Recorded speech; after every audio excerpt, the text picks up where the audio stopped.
específicamente, y que habría tenido lugar aquí en el Según Etienne, por una parte en las prácticas de los guerreros, ¿no? De las asambleas de guerreros, de también los juegos funerarios y del reparto del botín, ¿no? De los botines entre grupos de guerreros, posteriormente en el espacio del ágora, ¿no? Como una práctica, pues, de igual derecho, igual deber también respecto del uso de la palabra. Derecho de los ciudadanos, ¿no? Específicamente con todas las marcas de exclusión que implica esta inclusión de los ciudadanos, varones, hombres, pues libres, no esclavos, no mujeres y además propietarios. Entonces, nos quedamos ahí de estas prácticas con características específicas, un lugar central, ¿no? Simbólico, si ustedes quieren, en el cual se habla, que es el mismo lugar, el centro, el mesón, a propósito de lo cual discutimos mucho, es el mismo en el que se colocan los bienes comunes y por lo tanto se puede pensar la palabra también como un bien común, ¿no? Y una mutación y una mutación compleja en la noción de verdad, ¿no? Dice Etienne, bueno, no es un concepto, puesto que no está absolutamente delimitado en un pensamiento mítico religioso, porque está marcado, y ahorita voy a presentar un fragmento del texto, está marcado por una lógica, si así se le puede llamar, si ustedes quieren, de la ambigüedad, lo que Etienne llama la ambigüedad o la complementariedad, ¿no? No hay aletheia sin lete, son complementarios, o sea, son opuestos, pero son opuestos complementarios. Con todas las otras nociones asociadas o puestas en relación, ¿no? Con aletheia. Cuando la verdad se muta, vamos a decir, y muta en dos sentidos, en el sentido de la posibilidad de correspondencia, si ustedes quieren, entre la palabra y la verdad, ¿no? O es la palabra capaz de dar cuenta de lo real, cualquier cosa que sea esto que se considera lo real. Lo real puede ser lo real ideal en el sentido platónico, pues, ¿no?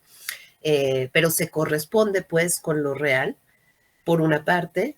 Por otra parte, la verdad es, y ya no es, según Etienne, y esta es una de sus tesis más importantes, en el pensamiento sofístico y en el pensamiento retórico, la verdad ya no es el valor más importante de la palabra, sino que es desplazada por la persuasión, por una parte, y por la pathé, que sería el engaño, por otra parte, ¿no?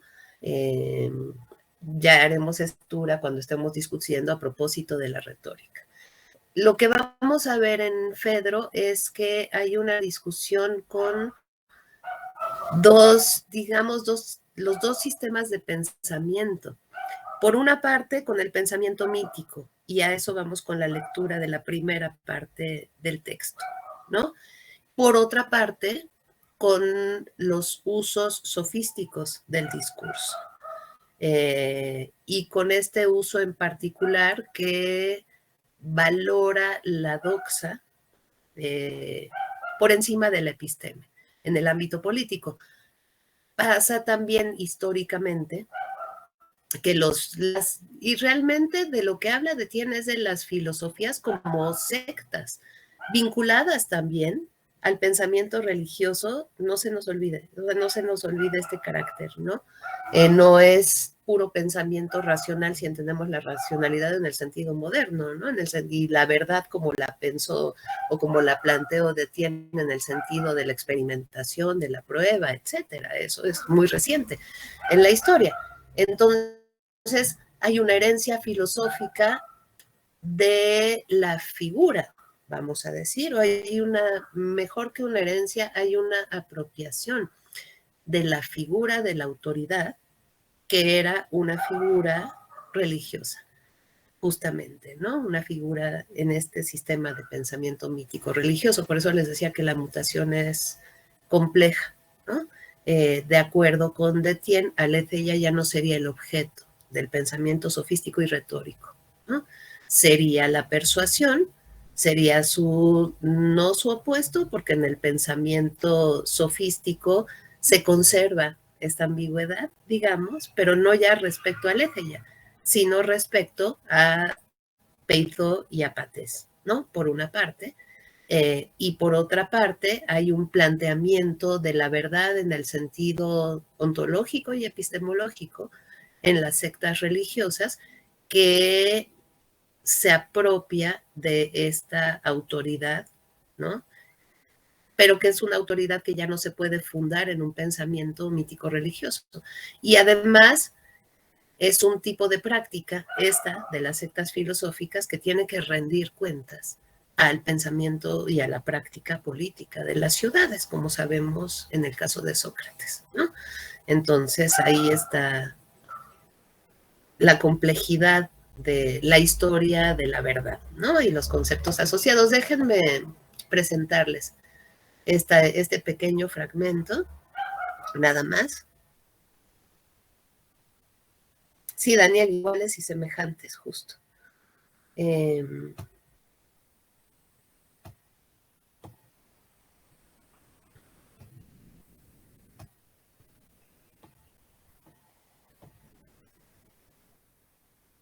Esto es antes del proceso de secularización. Entonces, cuando está acabando de dibujar este sistema de pensamiento regido por la ambigüedad.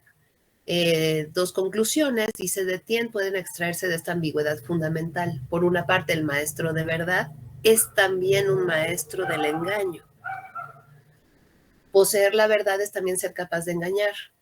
Por otra parte, las potencias antitéticas, aletheia y lethe, no son contradictorias. En el pensamiento mítico, los contrarios son complementarios. A nivel de un problema particular, comprobamos un rasgo general para una lógica del mito. Entonces, esta lógica va a ser desplazada en el pensamiento filosófico por la lógica de la identidad o de la no contradicción, ¿no? Aletheia está puesta en el centro de una configuración que organiza la oposición mayor de memoria y olvido. A propósito de la memoria, y hay el capítulo que dedica Detienne a esta separación de la verdad respecto de la memoria como potencia y a la invención de la memoria como una técnica. Ya lo vamos a ver en Fedro y con Derrida como una tecnología.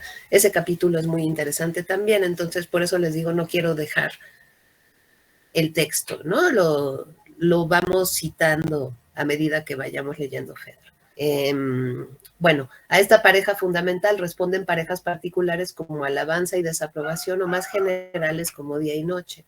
Pero en el plano de la palabra mágico-religiosa, donde funciona la oposición de aletheia y de lethe, la aletheia está articulada a la dique, a la justicia, y a dos potencias complementarias, pistis y peito.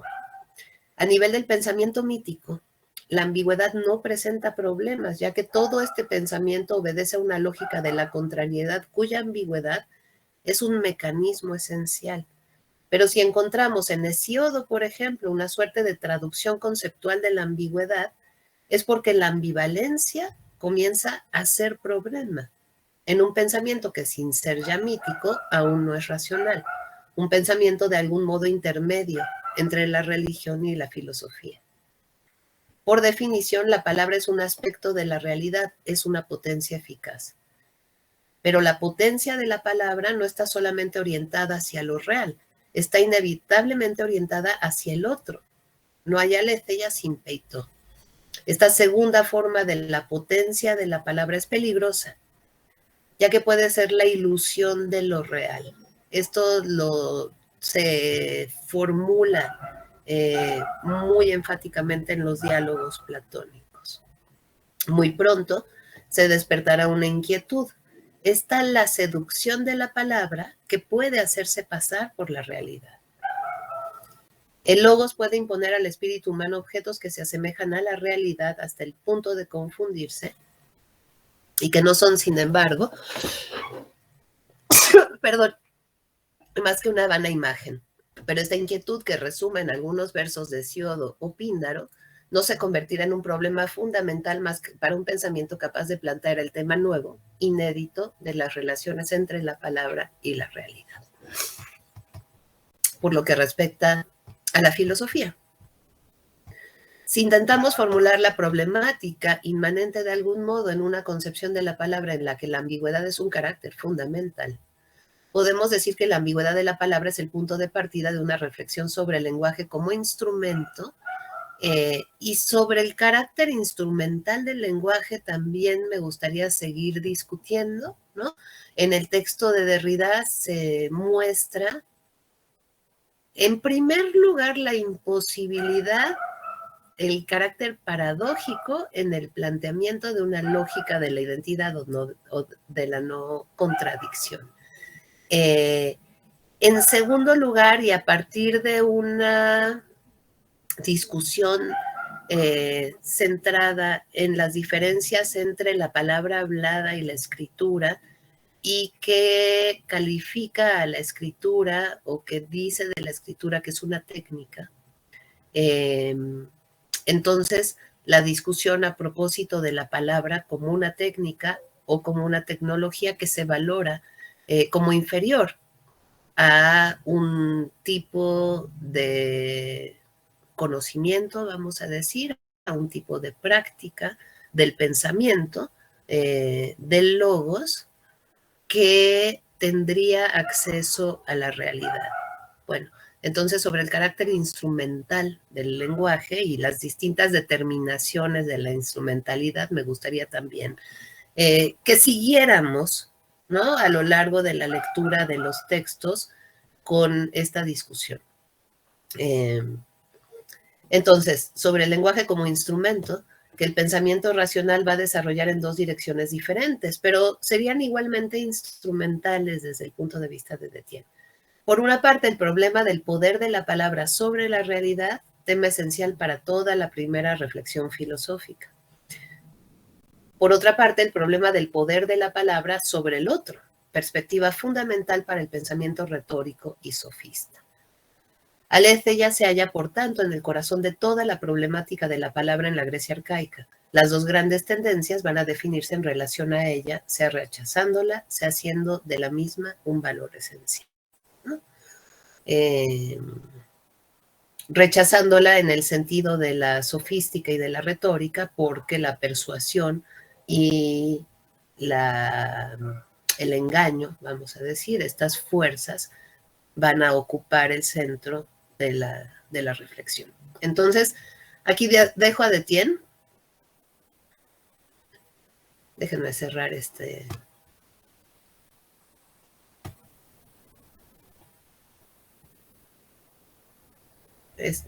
Ok. Y me gustaría darles a ustedes la palabra antes de empezar con la lectura de Fedro. Es más, dejo de presentar, ahora vuelvo a presentar el diálogo.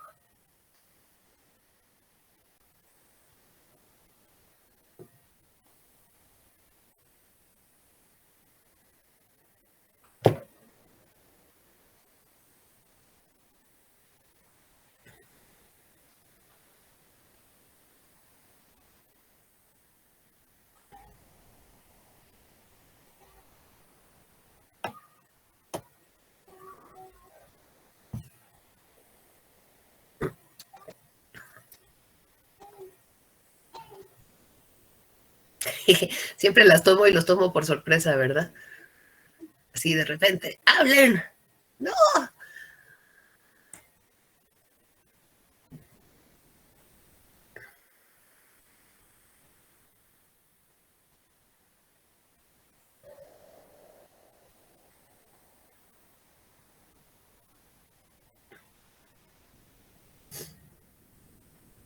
Bueno, está bien. Daniel, qué buenos comentarios. Me cuesta trabajo leer en el mismo momento en que pones tus intervenciones y entonces conectar con lo que estoy diciendo, pero buenos comentarios. Siéntanse de verdad libres de participar en cualquier momento, de interrumpirme, si pues, con la mano o en el chat o abriendo directamente el micrófono, ¿ok? Tienen muy buenas participaciones en general. Déjenme agrandar esto un poquito. A ver, para poder leer. Orlando, dime. Gracias, profesora. Pues a mí algo que me gusta mucho este texto, yo creo que es uno de mis textos favoritos de toda la filosofía que he leído. Me gusta que este es un texto muy anormal por cómo está presentado el inicio. De entrada que haya sido afuera de la ciudad, es algo muy raro, ¿no? Como que es muy difícil que aparte Sócrates salga de la ciudad, siempre está como en donde está la gente preguntando y que esta vez sea afuera de la ciudad, que esté el plátano, que tenga también corte como de Borias, del río, la parte mágica de lo que había sucedido ahí, ¿no? El rapto de Borias, o sea, como que la presentación del diálogo está jugando con muchos, yo pienso que está jugando con muchos,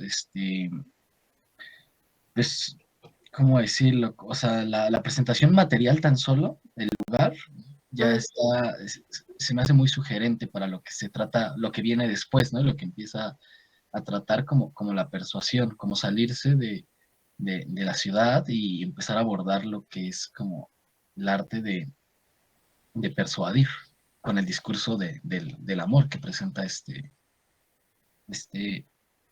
ay, se me olvidó el nombre del sofista que cita Fedro. Licias. Licias, sí. Sí, me quería apuntar como esa parte muy anormal. Sí, estoy de acuerdo contigo y en la lectura y particularmente con la lectura de Derrida. Es un diálogo increíblemente complejo, en la medida en que hay lo que yo llamaría, que tú dices es una introducción, hay una puesta en escena que no sobra al diálogo, ¿no? En esta puesta en escena, lo que se hace es eso, es poner en escena los temas, los problemas, los conceptos que se van a discutir. O sea, esta relación entre la ciudad y el exterior de la ciudad, ¿no? El campo, si se quiere, este personaje que nunca sale de la ciudad porque los árboles no le enseñan nada, ¿no? Sino solo las personas y solo los discursos, etcétera. En el momento en que se sale de la ciudad, se sale y se sale por seducción, por la seducción del texto de Licias, del texto escrito, ¿no? Que esto también se pone en escena desde el principio, pero también por la seducción de Fedro. Entonces aquí hay una serie de temas, si quieres, que se están poniendo en juego y se están poniendo en juego mediante este mecanismo de una puesta en escena del diálogo, ¿no? Al mismo tiempo que después se discuten puntualmente. Entonces podríamos distinguir entre lo que el diálogo dice explícitamente, por una parte, por otra parte lo que pone en escena y por otra parte lo que hace. Y todos estos planos se superponen. Por eso digo que eso es como hay una figura en retórica que es puesta en abismo, que cuando leen las figuras en diseño, ¿no? O cuando se leen en imágenes visuales, sería como la mano de Escher que está dibujando una mano, que está dibujando una mano, que está dibujando una mano, un poco así leo este diálogo, ¿no? Se dice una cosa, pero esta cosa a la vez se está haciendo ahí en el texto. Bueno, no se asusten de cualquier manera, ¿no? Es complicado, pero pues hay formas de leer, de problematizar, de actualizar, etc. Entonces, sí, justo esta primera parte es la que quiero discutir, ¿no? no sobra. En la lectura de Derrida, que también es una propuesta, una de las propuestas del trabajo de la deconstrucción, lo que Derrida propone es no a partir de este inicio que sí discute mucho, sino a partir del final del diálogo. El final del diálogo es cuando se ponen Sócrates y Fedro a discutir a propósito de los discursos dichos o escritos, y a propósito entonces de la escritura, y donde Platón dicen que se inventa un mito egipcio del mito de Teut y Tamos, ¿no? Del rey de los dioses o el padre de todos los dioses y el artífice este que le va presentando distintas técnicas y en algún momento le presenta la escritura como un arte de la memoria, ¿no? Y la discusión va sobre la memoria, la escritura y la verdad. En la historia de las lecturas de Fedro, en algún momento se descalificó este diálogo que entre otros temas habla de la composición de los discursos, de la composición del logos, digamos, ¿no? De la manera de hacer discursos bien o no, y esto también se pone en escena en la lectura, en primer lugar, del discurso de Lisias, en segundo lugar, del discurso falso o engañoso, ya vamos a ver que pronuncia Sócrates, ¿no? Y en tercer lugar, del discurso verdadero que pronuncia Sócrates.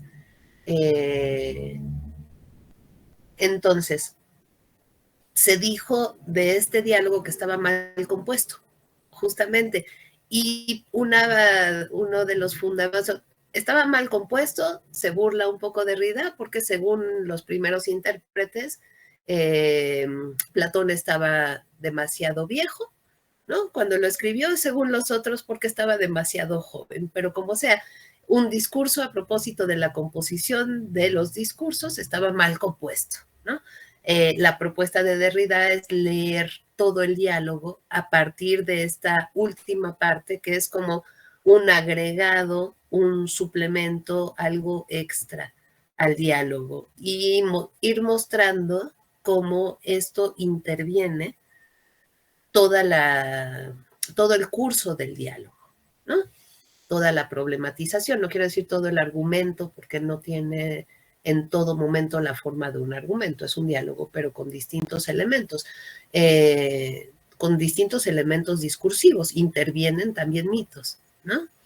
Entonces, es complicado y eso quiero discutir en primer lugar con ustedes. Bueno, esta figura de la salida de la ciudad, por una parte, es decir, fuera del ámbito de lo político, ¿no? Para la discusión del diálogo. La fuerza, en este caso particular, erótica de los discursos, ¿no? De los textos, de la escritura, con su ambivalencia, pues, porque es el otro gran tema sobre el que se discute aquí en Fedro, ¿no? Se supone que es a propósito de los discursos y particularmente de los discursos dichos o escritos, de los sofistas, de los rétoras, y por otra parte del amor, ¿no? Bueno, de Eros, en realidad. Entonces, sobre esto, y finalmente sobre la posición frente a los mitos, con lo irónico que pueda resultar que Sócrates se vale de ciertos mitos para explicar lo que no se puede explicar de otra manera, ¿no? Ya veremos las marcas de estos usos. Entonces, vamos a leer un poco. Está Sócrates ahí, dice mi querido Fedro, ¿a dónde andas ahora y de dónde vienes? De Colnicia Sócrates el de Céfalo, y me voy fuera de las murallas a dar una vuelta, porque me he entretenido allí mucho tiempo, sentado desde temprano, persuadido además por Acúmeno, compañero tuyo y mío, voy a dar un paseo por los caminos, ya que afirma es más descansado que andar por los lugares públicos. Y bien dice compañero, por cierto que según veo, estaba Lisias en la ciudad. Ahí voy, ¿eh? Sí que estaba, y con Epícrates, en esa casa vecina al templo de Zeus, en esa de Mórico. ¿Y de qué habéis tratado? Porque seguro que Licias os regaló con su palabra. Lo sabrás si tienes un rato para escucharme mientras paseamos. ¿Cómo no? ¿Crees que iba yo a tener por ocupación un quehacer mejor, por decirlo, como Píndaro, que oír de qué estuvisteis hablando tú y Licias? Adelante, pues, me contarás.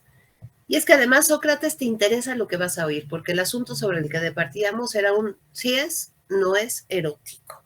Efectivamente, Licias había compuesto un escrito sobre uno de nuestros bellos, requerido no precisamente por quien lo ama, y de hecho el discurso de Licias estaba dirigido a Fedro, ¿no? En esta historia, en esta puesta en escena. Entonces, sobre uno de nuestros bellos era el mismísimo Fedro, ¿no? Requerido no precisamente por quien lo ama, y en esto residía la gracia del asunto, porque dice que hay que complacer a quien no ama más que a quien ama. Aquí también está este juego de ambigüedad en el discurso, ¿no? Este juego sofístico, específicamente, porque pensamos que hay que amar a quien nos ama, pero la argumentación de Licias iba en el sentido en que era más conveniente no amar a quien nos ama, ¿no? Y ahí todo el vituperio de Eros. Por otra parte, y cuando Sócrates hace la introducción a su primer discurso sobre Eros, dice explícitamente, pues estaba engañando, ¿no? Hacía como que no lo amaba, pero sí lo amaba. Entonces este carácter engañoso también de los discursos. Está esta ambigüedad, pero esta ambigüedad en la persuasión, ¿no? Con la que los sofistas siguen jugando. Bueno. Y entonces Sócrates, ya me dicen ustedes irónicamente o no, dice que generoso. Tendría que haber añadido y al pobre más que al rico y al viejo más que al joven, y en fin, a todo aquello que me va más bien a mí y a muchos de nosotros. Porque así los discursos serían al par que divertidos, provechosos para la gente. Pero sea como sea, he deseado tanto escucharse que aunque caminando te llegases a Mégara y según recomienda Heródico, hubieses alcanzado la muralla, ahí voy, te volvieses de nuevo, seguro no me quedaría rezagado. ¿Cómo dices, mi buen Sócrates? ¿Crees que yo, de todo lo que con tiempo y sosiego compuso Licias, el más hábil de los que ahora escriben, siendo como soy profano en estas cosas, me voy a acordar de una manera digna de él? Mucho me falta para ello, y eso que me gustaría más que llegar a ser rico.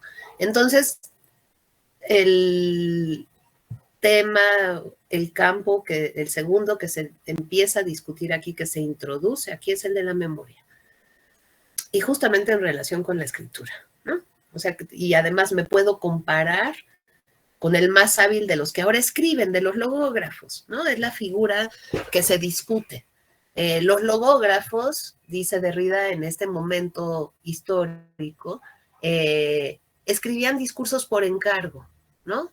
Y discursos que ellos mismos no iban a leer. Y la discusión es a propósito de la escritura, si es a propósito de si es honroso o deshonroso escribir discursos por encargo, ¿no? Y sobre, entonces, la memoria específica, sobre las técnicas de memoria, por una parte, la mnemotecnia, de la que habla Detienne, que se inventa recientemente, ¿no? O sea, la memoria ya no es potencia en el pensamiento como lo era en el pensamiento religioso, sino que se inventan una serie de técnicas para recordar las cosas. Entonces, sobre la memoria, la escritura y una forma de memoria defendida, como ustedes saben, en general por Platón, sobre anamnesis, que guarda más bien relación o con un vínculo religioso, ¿no? Anamnesis es rememoración, y es rememoración de lo real. Bueno, entonces, la memoria. A Fedro, dice Sócrates, si yo no conozco a Fedro es que me he olvidado de mí mismo. Pero nada de esto ocurre. Sé muy bien que el tal Fedro, y fíjense cómo va jugando el engaño también, ¿no? Sócrates le está diciendo, oye, me estás engañando con esto, ¿no? Sé muy bien que el tal Fedro, tras oír las palabras de Licias, no se conformó con oírlo una vez, sino que le hacía volver muchas veces sobre lo dicho. Y Licias, claro está, se dejaba convencer gustoso. Y no le bastaba con eso, sino que acababa tomando el libro y buscando aquello que más le interesaba y ocupado con esas cosas y cansado de estar sentado desde el amanecer, se iba a pasear. Y creo por el perro que sabiéndose el discurso de memoria, ¿no? Si es que no era demasiado largo. Y aquí el discurso de memoria es palabra por palabra, ¿no? Se iba pues fuera de las murallas para practicar. Ahí voy. Pero como se encontrase con uno de esos maniáticos, también, primer momento en que aparece otro de los conceptos que se van a discutir a lo largo del diálogo, y es el de manía, ¿no? En el tercer, específicamente en el tercer discurso, el segundo de Sócrates, Sócrates propone que hay 4 formas de manía, ¿no? Está la poética y ahí está esa, esa herencia, digamos, del pensamiento mítico, está la adivinatoria, está el de ciertos ritos religiosos y la manía erótica que él agrega, ¿no? A estas prácticas específicas.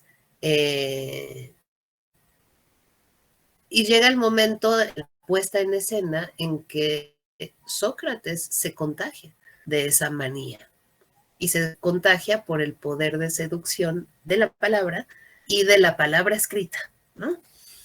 Entonces, uno de esos maniáticos por oír discursos se alegró al verlo por tener así un compañero de su entusiasmo.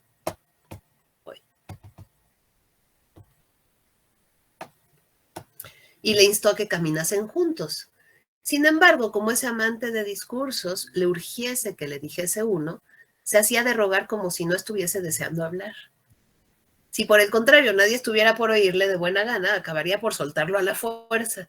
Así que tú, Fedro, pídele que lo que de todas formas va a acabar haciéndolo, lo haga ya ahora, ¿no? O sea, no te hagas. De cualquier manera me lo quieres recitar, así es que de una vez, ¿no? Bueno, en verdad que para mí va a ser mucho mejor hablar como pueda, porque me da la impresión de que tú no me soltarás en tanto no abra la boca, salga como salga lo que dice. Muy verdad es lo que te está pareciendo. Entonces así haré, porque en realidad, Sócrates, no llegué a aprenderme las palabras una por una. Pero el contenido de todo lo que expuso al establecer las diferencias entre el que ama y el que no, te lo voy a referir en sus puntos capitales, sucesivamente y empezando por el primero, ¿no? Otra manera, y es otra manera de componer discursos. En algún momento Sócrates va a decir, bueno, no toda la retórica, no toda la sofística es mala, ¿no? Por lo que respecta al orden y la claridad, pues hay ciertas técnicas que conviene emplear, ¿no? Entonces, las palabras una por una no importarían tanto, pero el contenido, las diferencias, las divisiones, que después dice Sócrates, ¿no? Dividir algo en sus partes, analizar las partes y después volverlo a reconstituir, que sería la estructura del logos, eso sí tendría que guardarse. Pero no, Sócrates no lo permite, ¿no? Parece que quiere analizar el discurso en todas sus palabras. Y le dice, déjame ver ante nada, querido, qué es lo que tienes en la izquierda bajo el manto. Sospecho que es el discurso mismo. Otro elemento más para el análisis, esta figura del ocultamiento, ¿no? ¿Qué es lo que tienes bajo el manto? Lo trae escondido y es parte del engaño, ¿no? Si lo quieren relacionar con aletheia en el sentido de ocultamiento y desocultamiento, también esto se puede hacer, ¿no? Entonces el discurso mismo, el pergamino, está allí bajo el manto de Fedro. Y si es así, vete haciendo a la idea, por lo que a mí toca, de que con todo lo que te quiero, estando Licias presente, no tengo la menor intención de entregárteme para que entrenes. Anda, enséñamelo ya. Entonces, fíjense, en un primer momento la escritura es la presencia de quien escribe, ¿no? Del autor del discurso. Al final, ya no, ¿no? Lo que se va a poner en cuestión, lo que Derrida va a poner en cuestión, es este criterio de presencia. de quien habla, porque es sobre todo un valor de autoridad sobre la palabra, ¿no? Pero también es un supuesto metafísico, y por eso se dice que la palabra dicha, se dice en el diálogo, es una palabra más valiosa, más cercana a la verdad, porque quien la pronuncia, que es la figura del Padre, está presente cuando se pronuncia. Cuando se escribe un texto, ya no está presente el Padre del Logos, ¿no? Y no está presente, y ahí está toda la problemática para defender, por una parte, lo que se dice, y no está presente tampoco para controlar las lecturas que se hacen del texto. La escritura democratizaría el pensamiento y esto le parece poco deseable a Sócrates, ¿no? O a Platón en la figura de Sócrates. Parece que hay ahí el supuesto de que de alguna manera los filósofos pueden apropiarse de la palabra, de sus interpretaciones, de sus lecturas, etcétera, solo si están presentes, ¿no? Cuando la pronuncian. Ya lo veremos. Bueno, entonces, estos primeros elementos, ¿no? Para ir tejiendo, es la metáfora que usa Derrida, la metáfora que usó la tradición, bueno, una de las metáforas que ha usado la tradición occidental para hablar no solo de la escritura, sino para hablar del lenguaje, ¿no? En Crátilo, el nomotetes, que sería el creador del lenguaje, pero que a la vez es el legislador, ¿no? Se compara en algún momento como quien teje, el tejedor que usa la lanzadera, ¿no? El telar para tejer los discursos. Entonces, esta metáfora. Bueno, déjenme ir a al otro campo, el otro gran campo de discusión, ¿no?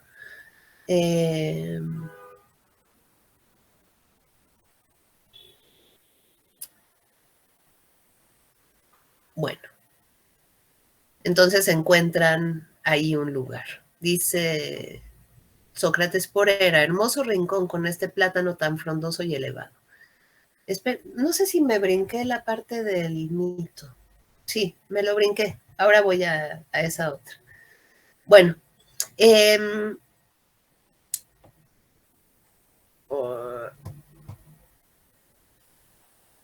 ok.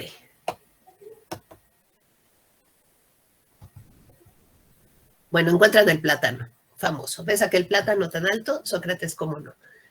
Ahí hay sombra y un vientecillo suave y hierba para hacernos o si te apetece para tumbarnos. Vamos pues.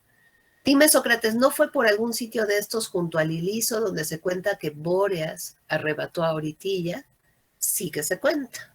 Este es el mito, ¿no? Ay, es que, a ver.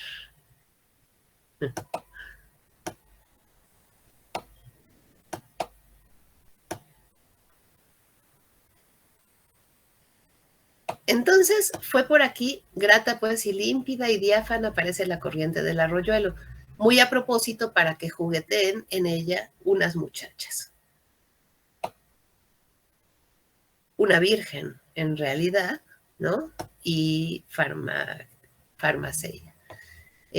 Sócrates dice, no, no fue aquí, sino 2 o 3 estadios más abajo, por donde atravesamos para ir al templo de Agras. Por algún sitio de estos hay un altar dedicado a Bóreas. No estaba muy seguro, pero dime por Zeus, ¿crees tú que todo este mito es verdad?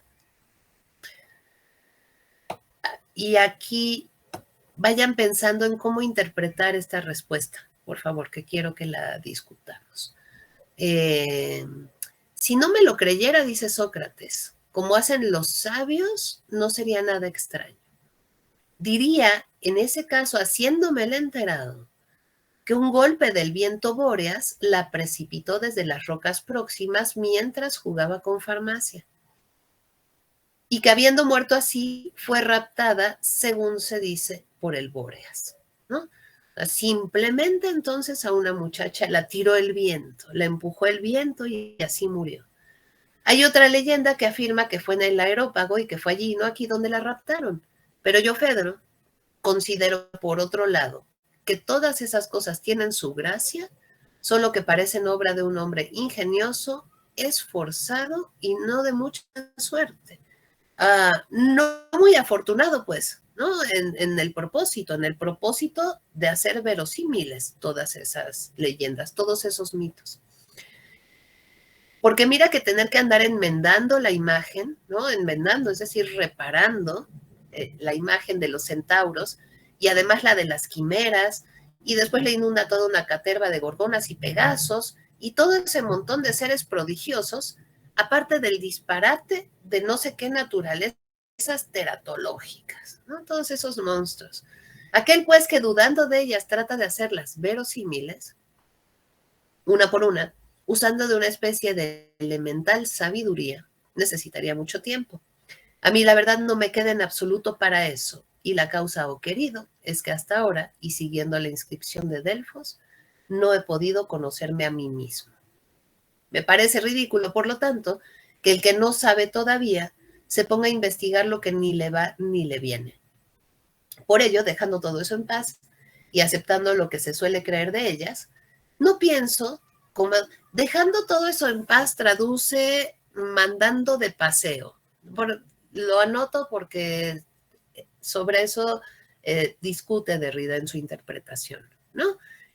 No es decir son falsos, tampoco es afirmar su verdad, ¿no? Está esta calificación de hacerlos verosímiles, porque no lo son en sí, ¿no? Sino que hay que usar cierta sabiduría elemental. Pero bueno, entonces se dejan de lado, se mandan a pasear estos mitos como Fedro se lleva a pasear a Sócrates, ¿no? O sea, y el paseo se vuelve uno de los tópicos, si ustedes quieren, del discurso. Me parece ridículo, por tanto, que el que no se sabe todavía se ponga a investigar lo que ni le va ni le viene. Por hecho, dejando todo eso en paz y aceptando lo que se suele creer de ellas, no pienso, como ahora decía, ya más en esto, sino en mí mismo, por ver si me he vuelto una fiera más más enrevesada y más hinchada que Tifón, o bien en una criatura suave, etc. Bueno, a ver, quiero escuchar las interpretaciones de ustedes de esta respuesta tan singular, ¿no? Y tan complicada de Sócrates. ¿Tú crees que todo ese mito es verdadero? Bueno, todo eso finalmente se apela al conocimiento de sí mismo, que también irónicamente viene de la inscripción de un oráculo, ¿no? ¿Qué les parece?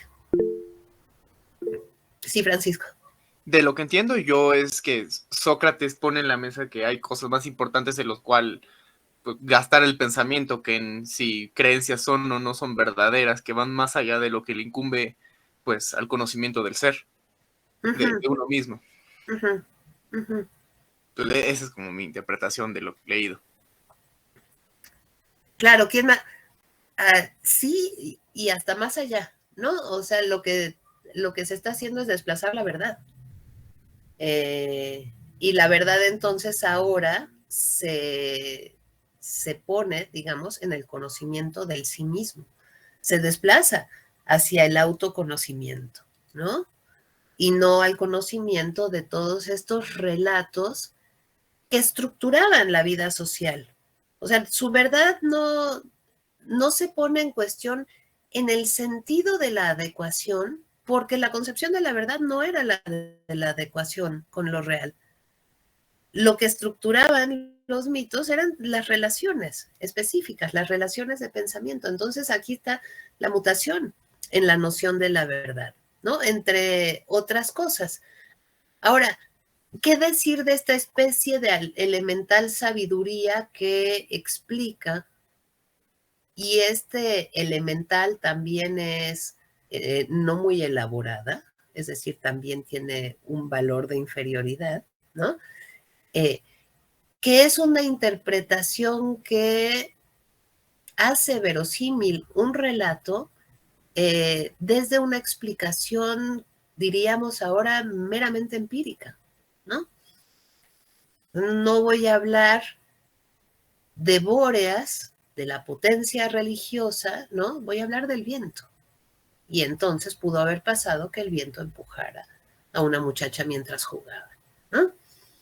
Entonces ahí habría también un ir dibujando lo verosímil, ¿no? Una explicación verosímil, creíble, comprobable, vamos a decir, en algún sentido. En todo caso, el gesto es el de mandar a pasear los mitos, ¿no? Todos esos mitos, porque lo importante ahora, el énfasis en el trabajo filosófico es el conocimiento de sí mismo, ¿no? Lo muestro aquí porque está también lo que el diálogo hace, que es usar los mitos y las introducciones que se hacen a los mitos, ¿no? Particularmente cuando se está refiriendo al alma, donde hay un áuriga, un conductor, un caballo negro, un caballo blanco, etc. Sócrates dice, decir qué es el alma requeriría de una divina explicación, ¿no? Pero te voy a decir a qué se parece. Y en a qué se parece aparece este otro mito, ¿no? Del alma. Entonces, parece que se quieren mandar a pasear todos esos relatos, pero en otro sentido todos esos relatos son indispensables para explicar lo que no se puede explicar. Entonces aquí hay un gesto irónico, dice Derrida, ¿no? Bueno, segundo campo problemático de la relación entre un pensamiento mítico, ¿no? Y la lectura de la filosofía cuando se instituye a sí misma como este tipo de conocimiento de la verdad mediante el conocimiento de sí, por una parte, y mediante el acceso a una verdad ideal, arraigada así en un pensamiento religioso, ¿no? Porque no se nos olvide que en todo el tercer diálogo, la otra instancia que opera ahí es la de la salvación del alma. Entonces, ¿de qué manera se salva el alma y por qué las almas de los filósofos tienen que vivir menos vidas en este mundo para salvarse, ¿no? Todo eso está inscrito también en este pensamiento religioso. Bueno, tercero, pues, el de la relación entre la edad y el exterior, ¿no? Entonces, el ámbito de lo público y el ámbito de lo político, y este otro ámbito que sería su afuera, ¿no? Al cual básicamente Fedro arrastra a Sócrates con el anzuelo del discurso, que si no hubiera tenido, probablemente no lo hubiera llevado a las afueras. Claro, los mitos que son, o sea, la explicación de los mitos, ¿no? Es el producto del ingenio de alguien, ¿no? Que es ingenioso, pero además no muy afortunado en la explicación. Entonces tratan de hacerlos verosímiles, pero no lo logran y no lo logran del todo, ¿no? Bueno,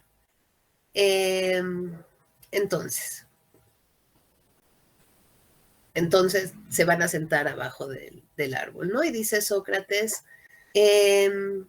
bueno, le dice antes Fedro, asombroso Sócrates, me pareces un hombre rarísimo, pues tal como hablas semejas efectivamente a un forastero que se deja llevar. Y no a uno de aquí. Creo yo que por lo que se ve, raras veces vas más allá de los límites de la ciudad, ni siquiera traspasas sus murallas. Y Sócrates dice, no me lo tomes a mal, buen amigo, me gusta aprender. Y el caso es que los campos y los árboles no quieren enseñarme nada, pero sí en cambio los hombres de la ciudad. Por cierto que tú sí pareces haber encontrado un señuelo para que salga, porque así como se hace andar a un animal hambriento poniéndole delante un poco de hierba o grano, también podrías llevarme al parecer por toda Ática o por donde tú quisieras, con tal que me encandiles con esos discursos escritos. y aquí específicamente se dice que está escrito el discurso. Así que como hemos llegado al lugar apropiado, yo por mi parte me voy a tumbar. Tú que eres el que va a leer, escoge la postura que mejor te cuadra y anda, lee. Escucha pues, y entonces se lee el diálogo. Bueno, entonces solo la escritura, ¿no? Solo el fármaco, va a decir después de Derrida, de la escritura, va a lograr sacar a Sócrates de la ciudad. Y no solo eso, va a lograr ponerlo en estado maniático. ¿No? A propósito de los peligros de la escritura y de los peligros del logos. Bueno, miren, son las 3. Entonces vamos a tomarnos un receso, unos 7 minutos, para estirar, para ir por algo de tomar. Y de regreso discutimos un poco esta sección. Vayan preparando comentarios o vayan preparando preguntas o lecturas, etcétera. Y trabajamos con el otro fragmento que les puse ahí en el Meet, ¿ok? Entonces, 3, 2, nos vemos a las 3:10, si les parece bien.